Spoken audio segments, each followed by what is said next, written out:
Hello everybody of YouTube, and welcome back to the Tabletop Temple, where we paint, we play, and we pray to the dice gods.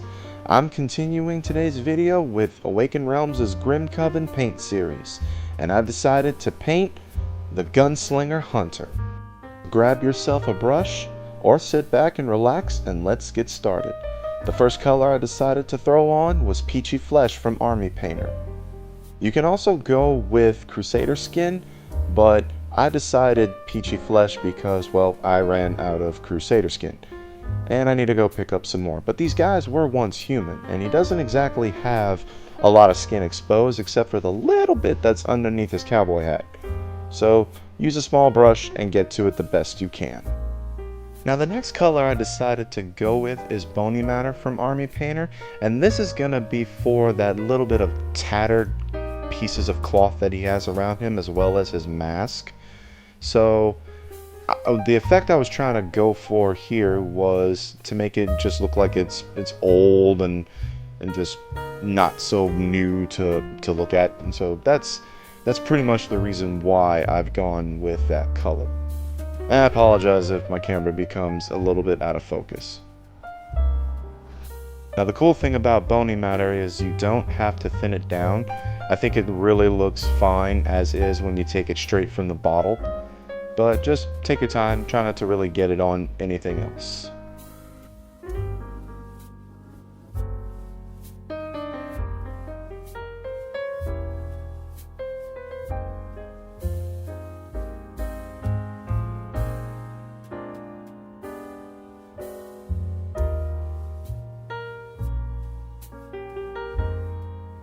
Now the next color I'm going to be throwing on is Army Painter's Hardened leather, and this is going to be for all of the belts that you see around him. His little bullet holder belts, the belt that's on his hat, a belt that's on his jacket, etc. So again, you want to just take a small brush and just try your best to get it as best you can.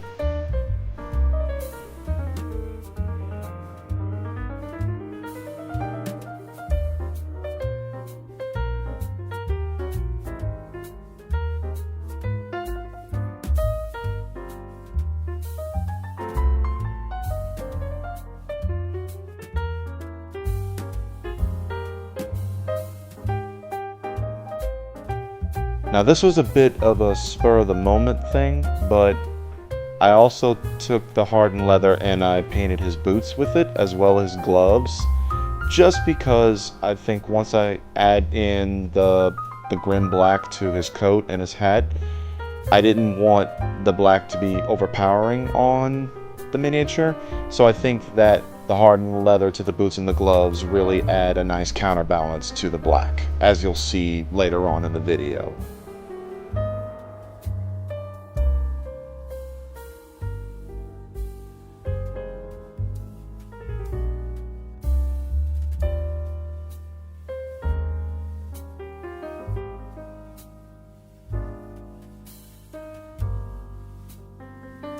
This is what it looks like once you're done with all of the hardened leather.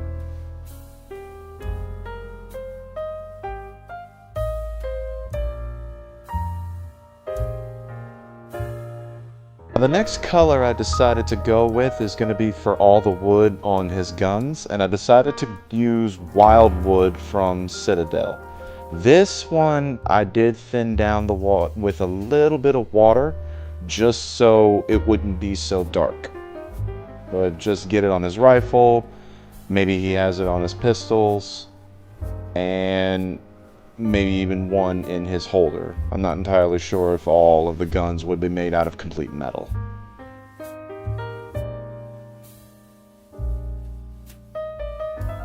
Now moving on to the next color for his coat and his hat and around his shoulders, you want to go over it with some grim black.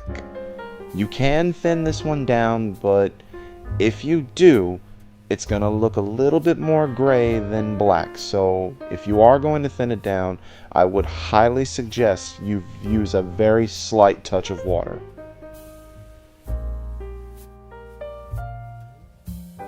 But when you're finished with the grim black, this is what it looks like. Now moving on to the next color. Now the next color you'll be adding on is going to be for his pants and his shirt that's underneath his coat, and the color I decided to go with is Gravelord Gray. Now I would recommend this color for anybody that's using it to paint wolves or really just any dark beast-like creatures, because the Gravelord Gray and Grim Black really complement one another. And it's actually partially the reason why I said to not thin down the Grim Black so much, because the Grim Black will look more gray, and there's already a gray for that.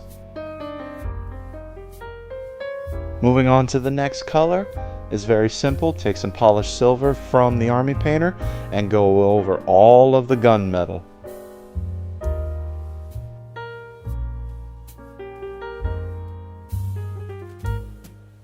So now we're going to go ahead and accent some of the guns with Talos bronze, and I went over the bands that are on the gun itself just to bring it to life a little bit. That way it's not completely just silver and brown, because you want the model to look interesting enough.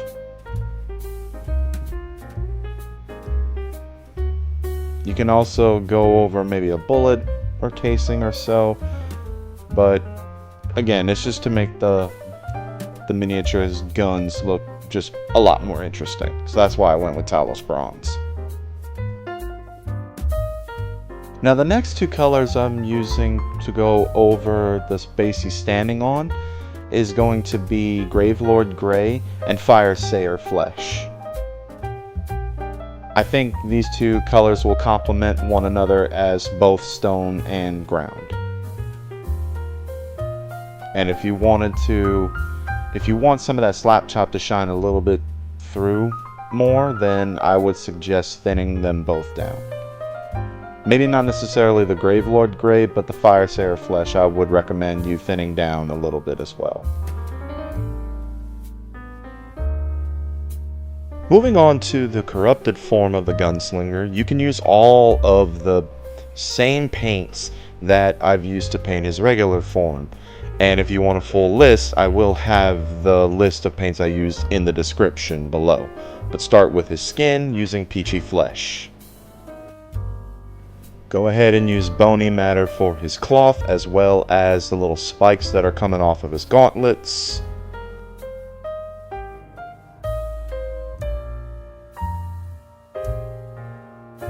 You can also use Bony matter for some wraps that are on his other arm that's holding the gun itself as well.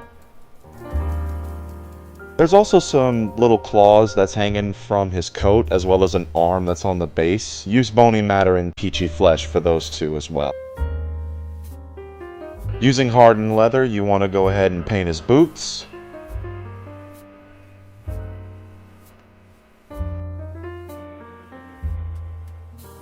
As well as some other features that may or may not call for the hardened leather that's hanging off of his coat. I couldn't quite understand what that was, but I think it looked pretty neat. You can also go ahead and get his gauntlets, the claws that are sticking out. You can paint those hardened leather as well.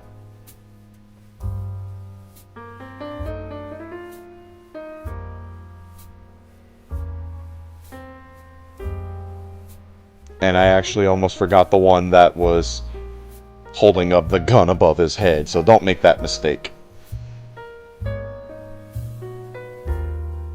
And there was also some spikes sticking out above his shoulder as well. I didn't even notice that right away, but make sure you get those as well with some Bony matter. You can also get the cloth that is sticking back here with the Bony matter as well. They looked like they were the same part of his face mask, just maybe just a little torn and tattered a bit more. Now go ahead and take the same Grim Black from earlier and go ahead and go over his coat. The only thing I'd maybe watch out for is not to go over the eyes that are on his back with the Grim Black.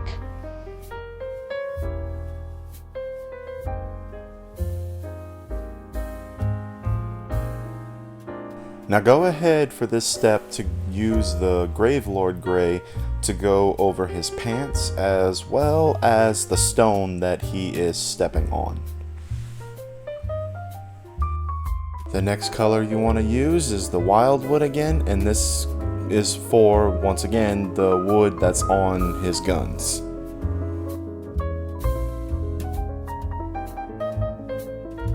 Now instead of the flesh color for his base, I went over it with some Argax Earth Shade. It's a little darker, but it works just fine. Now for the eyes on the back of him, you want to go over it with some Blood Red. I went with this color because I still wanted the world of red to pop out somewhere, like all the lament and the corruption, and I think it really brings out all the grays, blacks, and tan colors. But final step is to go over the guns and accents with some Talos bronze and polished silver. And that, my friends, is how you paint the Gunslinger from Grimcoven. If you liked today's video, please drop a like on it, make sure you leave a comment, and don't forget to subscribe to the channel if you have not already. And pay attention for when I go live, because I love talking with people, and I love discussing about board games in general and painting tips, etc. But as always, I am your friendly neighborhood guru, guys, and I will see you on the next Tabletop Temple. Goodbye, my friends.